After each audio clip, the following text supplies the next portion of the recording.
Hello, everyone, and welcome back to the British Royal Fanatic Podcast. I'm Hayden, your American friend with a passion for British royal history.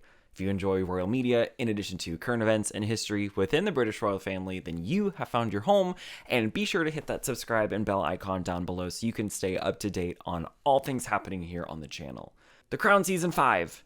It happened, we've watched it, we've digested it, we've taken notes on it, we've looked at other people's opinions, and today we're going to talk about it. We're going to talk about thoughts, feelings, and in about a week and a half, we are going to have our usual Crown breakdown of what they got right, what they got wrong, what they changed, and why, and to better understand the true story that was being told this season.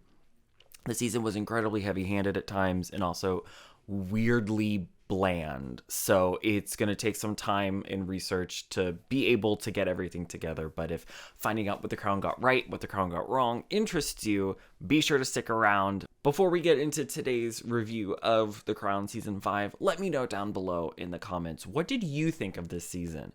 Were you entertained by it? Did you find it boring like a lot of us? Were you offended? Were you entertained? Did you think it was the best thing you've ever seen?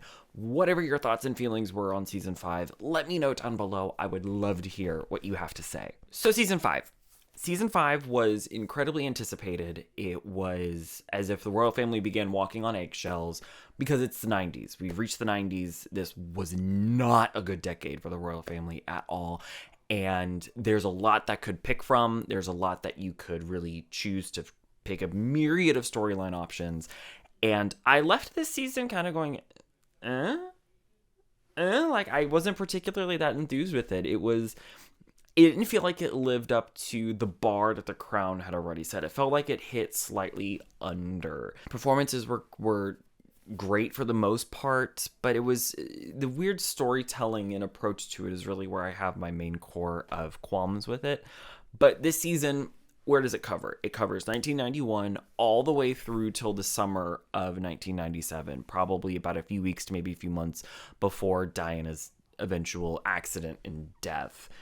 Which answers that question. If you've been following any of our Season 5 coverage, that's been our big question. Where does Season 5 end? Well, it ends essentially right up to the bell. And Season 6 is going to open with the death of Diana. That much we know for sure. They are filming it over, I believe they're filming it in Spain right now. So that will be very interesting to see what they do. This season, it did have some high points. There are things I really did like about it. There are things that I was really disappointed about. Things that made me go, what the hell? And then into the larger, what are they truly trying to inform us? So first things first, what did we love about this season?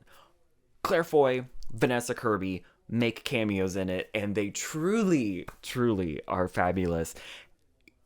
Claire Foy actually came back and filmed something fresh to start the season, where Vanessa Kirby's cameo was just reused footage from Season 1. Either way, I missed them. They are such fantastic actresses, and it was just so great to see them again, and that was just, it made me smile when I saw them.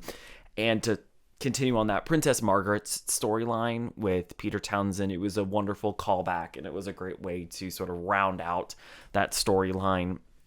As anticipated, Margaret is still painted as this really tragic figure, but it was nice to see her storyline actually finish. Another highlight, of course, costumes, jewels, wigs, locations, sets, all of those beautiful, met the measure, chef's kiss.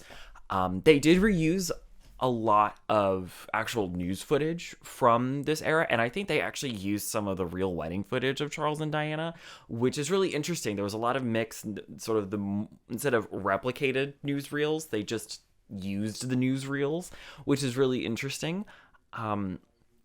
The other really big highlight for me was towards the end of the season, spoiler alert, but also this is history too, most of us have lived through this. Charles and Diana have a moment in Kensington Palace after the divorce, and Charles comes over, they talk and digest their marriage, what went right, what went wrong, where did we each let each other down, and that 10 minutes of screen time where they're both in the main drawing room of their Kensington Palace apartment all the way to when they're in the kitchen That was beautiful. That is, it reminded me of why I really love The Crown. That moment right there, where we don't know if it happened or not. It probably didn't, but it felt real. I lived through something like that, both as a person in a relationship and as a child. That type of interaction. It was that I was so just, yes, this is what I love about the show. They had a little bit of that with Prince Philip and the Queen in the Romanov episode, but even then, that wasn't. It wasn't this. It didn't have that full magic, that full spark. So that was one of the big highlights of it. And I also just want to talk about the Royal Yacht Britannia. Those sets were beautiful. At times it made me think they were actually fully on the ship, but no, the ship has since been retrofitted to be a museum. So whoever built and designed those sets, hats off to you. Those are beautiful. But now into more of the what the hell moments. I have 2 what the hell moments. The Romanov episode, that one, oh my god. Starting, cold open of the episode, and we're seeing the assassination of the Romanov family. No prep, no nothing, just into it. Seeing the Tsarina get shot execution style. Seeing the 4 Grand Duchesses get stabbed. Whew, that I was not prepared for. And it was very jarring. It was a very jarring shift. And that, I posted on Twitter about it, and Modern Monarchy even said that it was like whiplash. Just, oh, we're here now. Oh, okay, wow.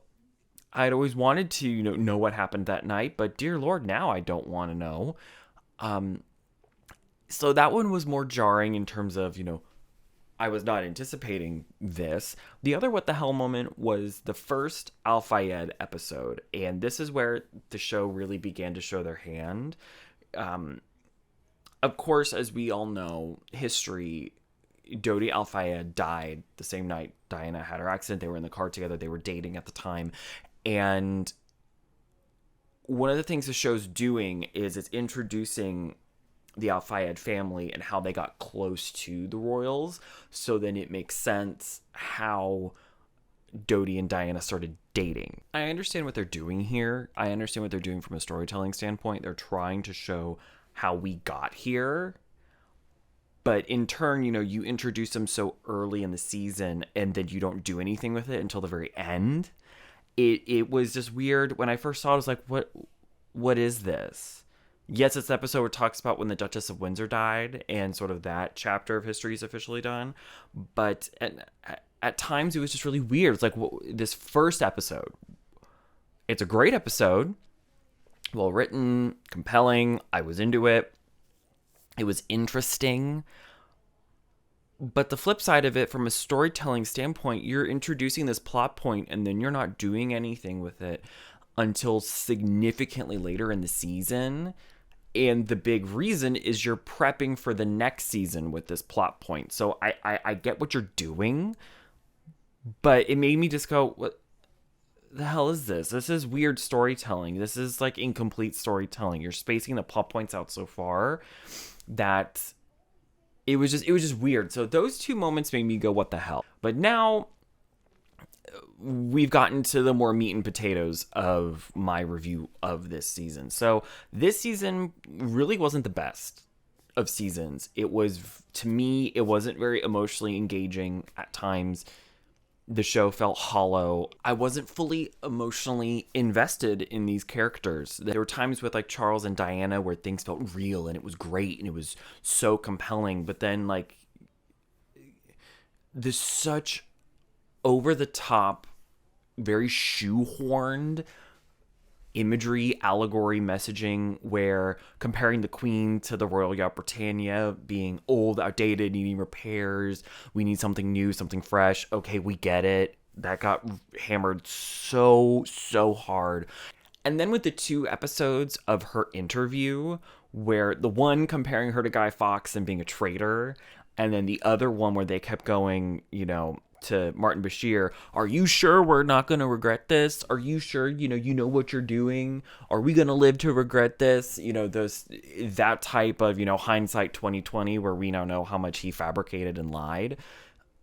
there was so much really shoehorned imagery in comparison where it was like they were spoon feeding it. They weren't letting you pick up on it like what they had done before. Again, there's so much that happened in the 90s, but yet they chose this. This is what they chose. We were so on pins and needles, and the trailer looked so good.